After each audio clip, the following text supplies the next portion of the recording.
Alright, so last time I started making a video about a Celestion speaker. I didn't really finish what I was talking about. The problem with that other Celestion was that it was a much lesser quality basket than this aluminum cast basket that we have here. And the cabinet had been dropped, and the baskets were all twisted. So anyway, I was able to undo all the cones and reinstall them all recentered and stuff. Although I wasn't able to film the other part of this other video, but I'm hoping to all speakers pretty much are the same thing. I'm hoping to finish what I was trying to show in the previous video on here. So here I have this JBL D123, which is in not so good shape. The cone isn't out of alignment, but I bought them used like that for next to nothing, because for some reason the dust caps were previously removed, probably by someone who heard some noise in the speaker and tried to see for himself if he could fix it or something. These speakers normally have a nice shiny aluminum dust cap here in the middle, and you can tell it's been torn off. And obviously we can see that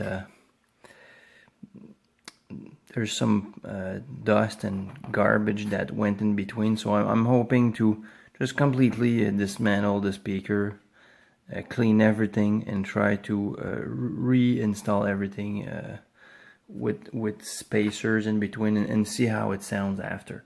So you see, we can see here that this speaker has had a little repair here, and those repairs don't bother me too much as long as they're along non-moving parts. For example, you see where there's glue right now is a part that's static. If people put glue on this ridge here that is supposed to move, and the glue prevents it from moving, then the speaker is not gonna move freely, and it's gonna be like a bad fix. Like, for example, little pokes like this, you can just put a very thin line of light glue, quality glue, and that speaker is just gonna be perfectly fine.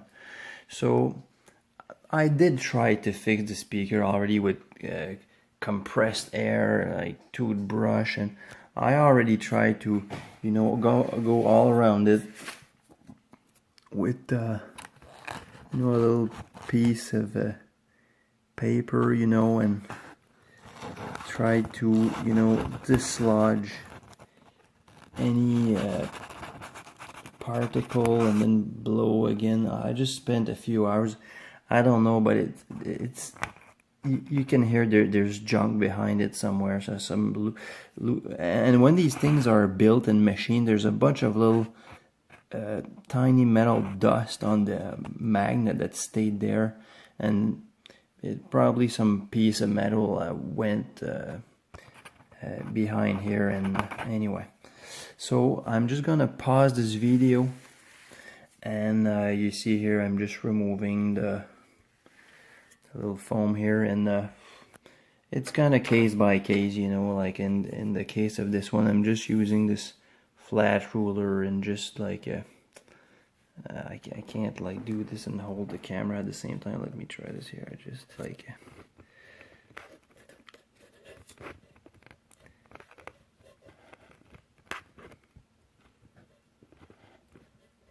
anyway, you get the picture.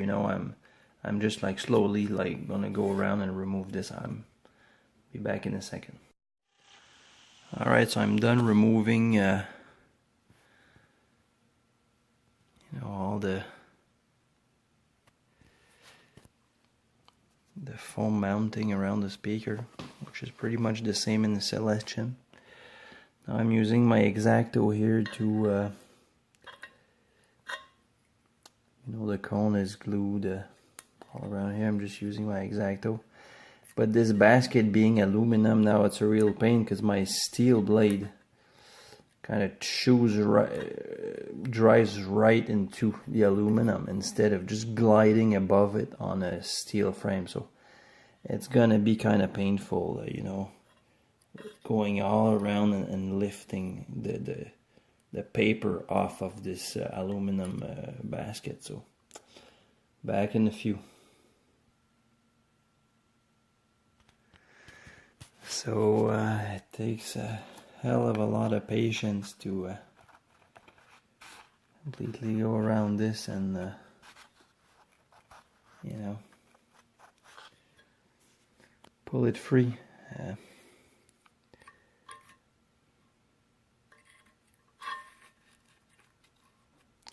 So now that with only one hand there, I can't really apply much any force, but you can get the idea here, you know, like shit, I gotta find a way to film a little bit of this crap.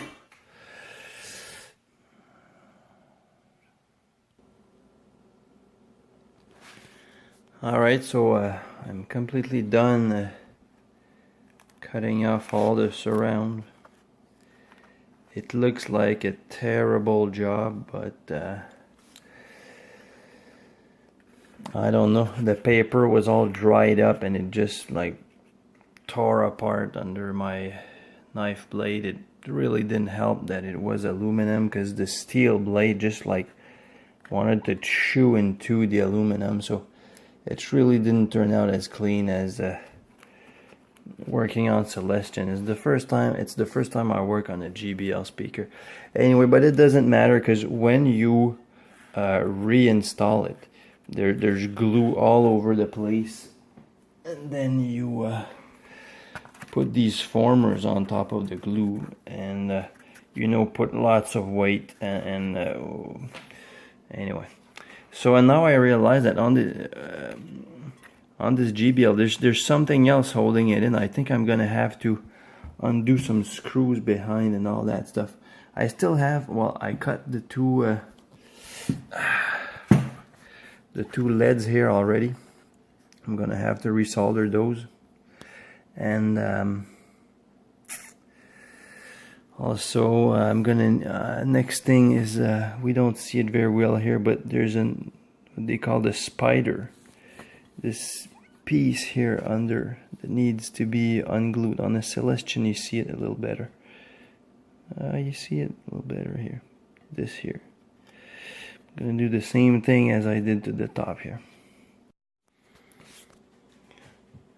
Alright, so I had no idea about that, but behind JBL speakers there's 4 screws on the magnet, and you can literally pull out the magnet from under the speaker, and it means that these speakers are totally serviceable, which Celestions are not. And you see what I'm able to do here. I'm able to totally pull this off, pull this out. So these speakers are serviceable. It means that you can remove the magnet and you don't need to worry about alignment, because they have these little studs here that take care of the alignment. You see? So so then you can pop that magnet off and blow compressed air into that crack there, and really remove any little piece of dust or crap behind this little coil, and also inspect that coil, so which we're going to do right now. So so you see this coil, it's been rubbing pretty bad. If you look at this right there, just gonna try to shoot different angles there, but you see it's been rubbing fairly bad. Let's keep going. I think it's been rubbing a few places.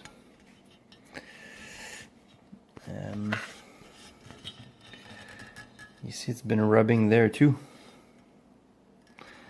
And why would a coil rub? Because this is a big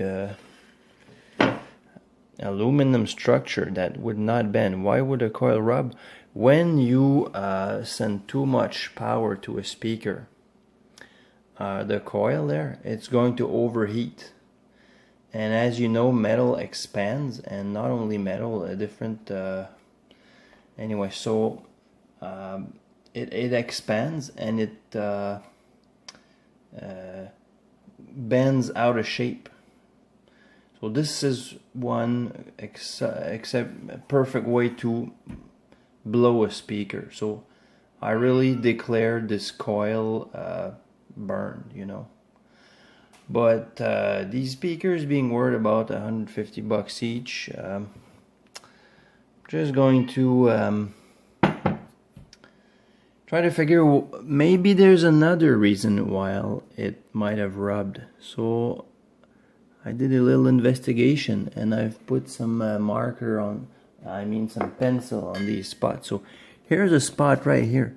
You can tell that I don't know if it's paper or Kapton, but you can tell that the material went unglued from, you see, I'm pushing on it, and you see it moving.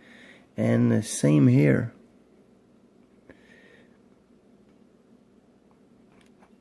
I'm just zooming on that spot. You see, I'm pushing on it, and it's a little bubble. So and it's got pencil on it. It didn't go that color because it overheated or anything. So I'm not sure what made the material bubble like this. But either that bubble created a space that caused the rubbing, which is exactly on the matching spot on the other side, or either overheating made that material get unglued and bubble like that. So it's one or the other. What I'm gonna try to do is just use some crazy glue and use a plastic little piece to try to glue that bubble back in its spot, and that one too. Then I'm gonna reassemble the whole thing, see how it sounds, and go from there. I'm pausing again this video. Alright, so I tried to put a drop of crazy glue on that big bubble there and push against it, you know, with a piece of plastic and stuff, and hope that it glues and stuff, but it just didn't. So now I'm just gonna try now to sand it off instead.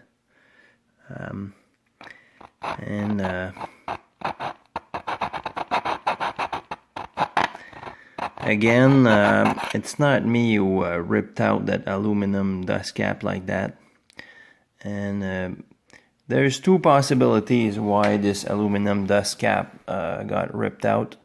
Either because the person, heard there was something wrong with the speaker and decided to try to investigate, or also we see plenty of paper dust caps who are caved in, and many times, being flexible, they don't break. Paper will just bend.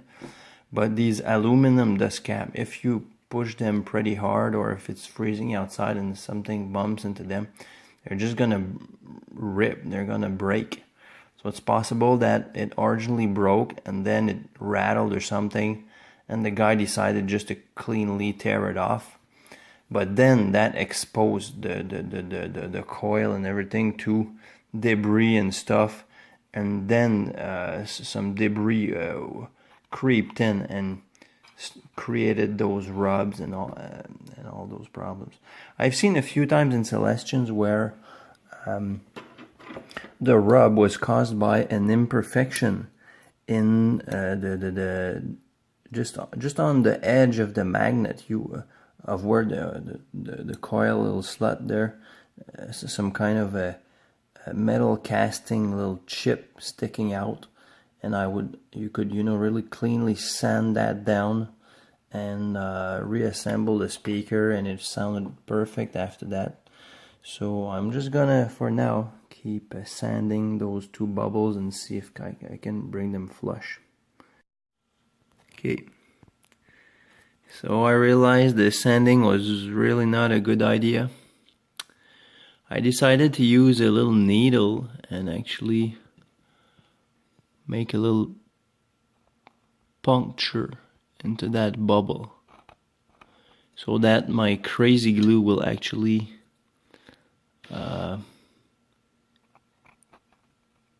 go under, See the bubble now? Hoping my crazy glue is gonna go under this time and really soak it good.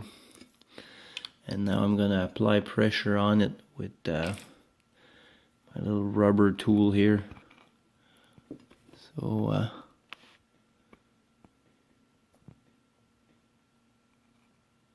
hoping that this damn bubble is gonna shit. Oh fuck. Okay, so the crazy glue is going right through, and it's sticking on my finger on the other side. So I think it's quite possible this little bubble is gonna be fixed after that. But again, I don't know if the bubble came first and created some kind of space that made the coil rub on the other side, or if the coil overheated first and then rubbed, and then that superheated spot made that the material bubble. Anyway, we'll see when we reassemble it if it rubs or not. I'm just gonna pause this again. So now the crazy glue went right through on the other side here and made kind of a fairly thick spot there. So if it was rubbing before, it will definitely rub now. So I kind of think the speaker is foobar by now, but it was nice taking it apart.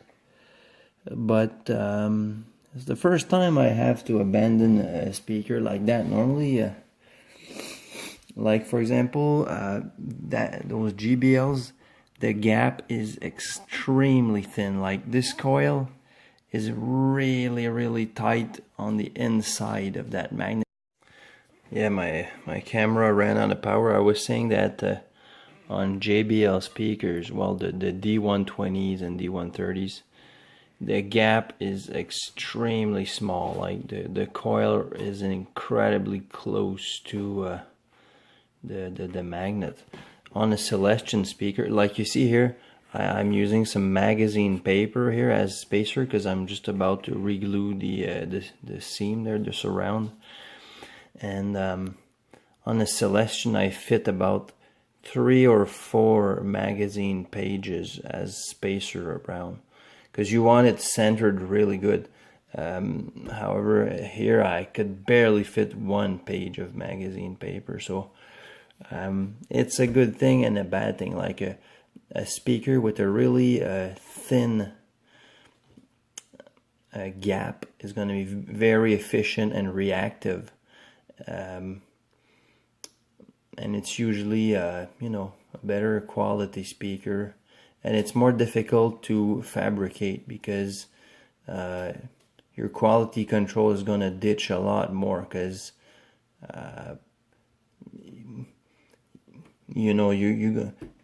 it's quite easier to have it rubbing if it's running so close. However, on a Celestion, the gap is so big that you can almost always save them, because even if the coil is bent on a Celestion, the gap is so big that if you recenter a bent coil with spacer and reglue the whole thing, you'll be fine, And I was looking really carefully at that coil here on this speaker I'm looking at, and I really think the coil overheated, because on one side you see it's a really nice uniform color, and on the other side it's kind of a discoloring or something. I think it overheated. Anyway, many times only one side will overheat because it wasn't perfectly aligned, or you know, when it left the factory it was perfectly aligned, but 20 years later gravity pulled it down a little bit, and the side that was closer ran hotter than the side that was a little further from the magnet, and that's the side that overheats. So there we go. It looks like I didn't have to man, I did a terrible job on that surround, like I said earlier, because of the aluminum basket, which was really difficult to, unless I had spent forever doing it. But anyway, I guess I ran out of patience tonight. So, and I also made myself like a little dust cap to put on there if it ever sounds good. And anyway, all right. Oh yeah, I'm going to glue the surround back in place here with some Elmer's Pro Bond. You know, I'm not like trying to advertise that glue, particular glue, but just a good modern glue. You know, not necessarily a cheap elementary school glue. Well, it would probably do the trick, but you know, a quality modern glue usually anyway does the trick. So I'm just gonna mix some in this little bucket, steel bucket here, and maybe put a few drops of water so it's a little clearer, and apply glue all around, under and above, and put back the foam formers, and then put it face down with a good weight, something quite heavy on it, so it really presses everything back together. And I'm pausing this again. Alright, so as you see, I applied glue all around the surround, and good dose of it under too. Now I can't talk too much, I gotta hurry up and put those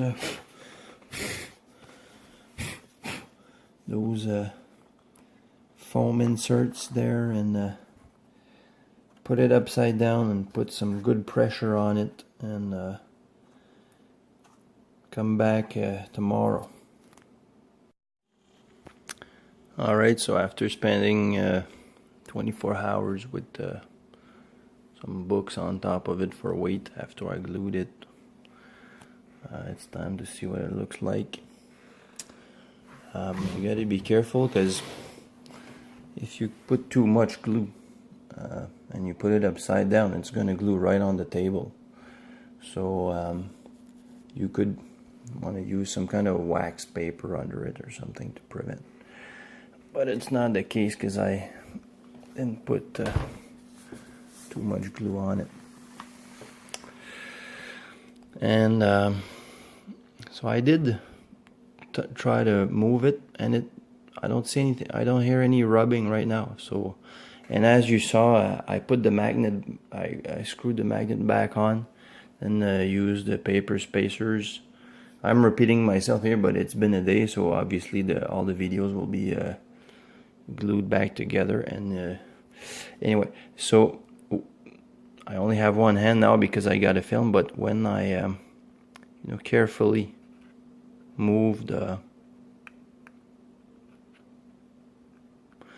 structure, there's no more rubbing. So if it wasn't for the fact that I was able to remove the magnet and clean everything behind, I would have had to also cut off the spider. You know, it's pretty much the same as this, except it's kind of a fiber tissue, and it holds the bottom centered and stuff. So anyway, if it was a Celestion, I would have undid that the same way I undid this. And it looks good now compared to how it looked before I re-glued it. It looked terrible. It looked like I had almost destroyed all the surrounding paper. But the fact is that there's more than half an inch here. So even if you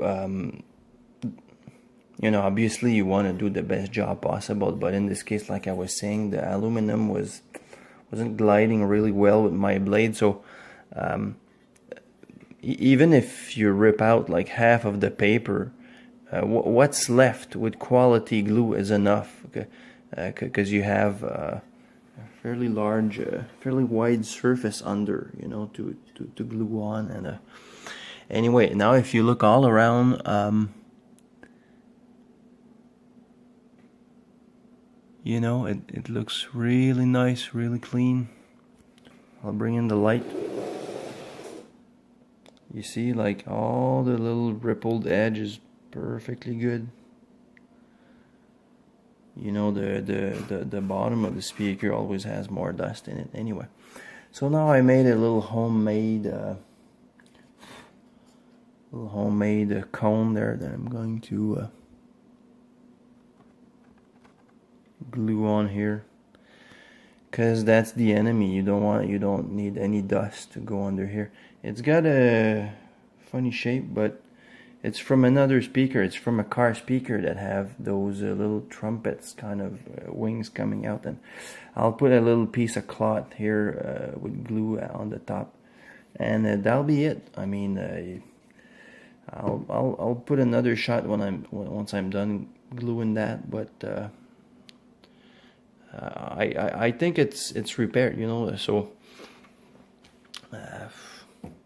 what else to say? I mean, a speaker is really like a mechanical device. It's like an engine. So, you know, you pull an engine apart, you'll see a little wear on the sleeves and pistons and whatever. But you decide, you know, is it too worn out, or, you know, can you put it back together and make it work? Like, you see, I re-centered, because what happened here is probably the coil was a little bent or whatever, but by re-gluing the whole thing with spacers, it's now perfectly re-centered, and it's no longer rubbing, and it's now going to be a functional speaker, and it's pretty much the story. Alright, so I'm gluing a piece of thick silk there on the little hole of my homemade dust cap. So like the original on those JBLs is an aluminum dust cap. An aluminum dust cap really beams high frequencies, and like the metal thing would be carton, you know, thick paper dust cap, and then what would tame the high frequency the most is a fiber dust cap like this. I would have put this one, but it's too small. It's just a little bit too small. So for example, a Celestion greenback, it's got a dust cap, pretty much a fiber. I think many Celestions, being rock speakers, have a fiber dust cap. It really you know, tunes out some high frequencies and helps the distortion not being too fuzzy. You know, most Fender type speakers usually will have a carton, like an old Jensen C12N or something like that will have a carton cap. It's just like middle ground. So anyway, so I'm as soon as this is done curing, I'll just glue it there, and that'll be it. So now my dust cap is drying. Take a quick look under my piece of cloth there. I'll trim the excess and probably put crazy glue on the center so it become a little more stiff and stuff. So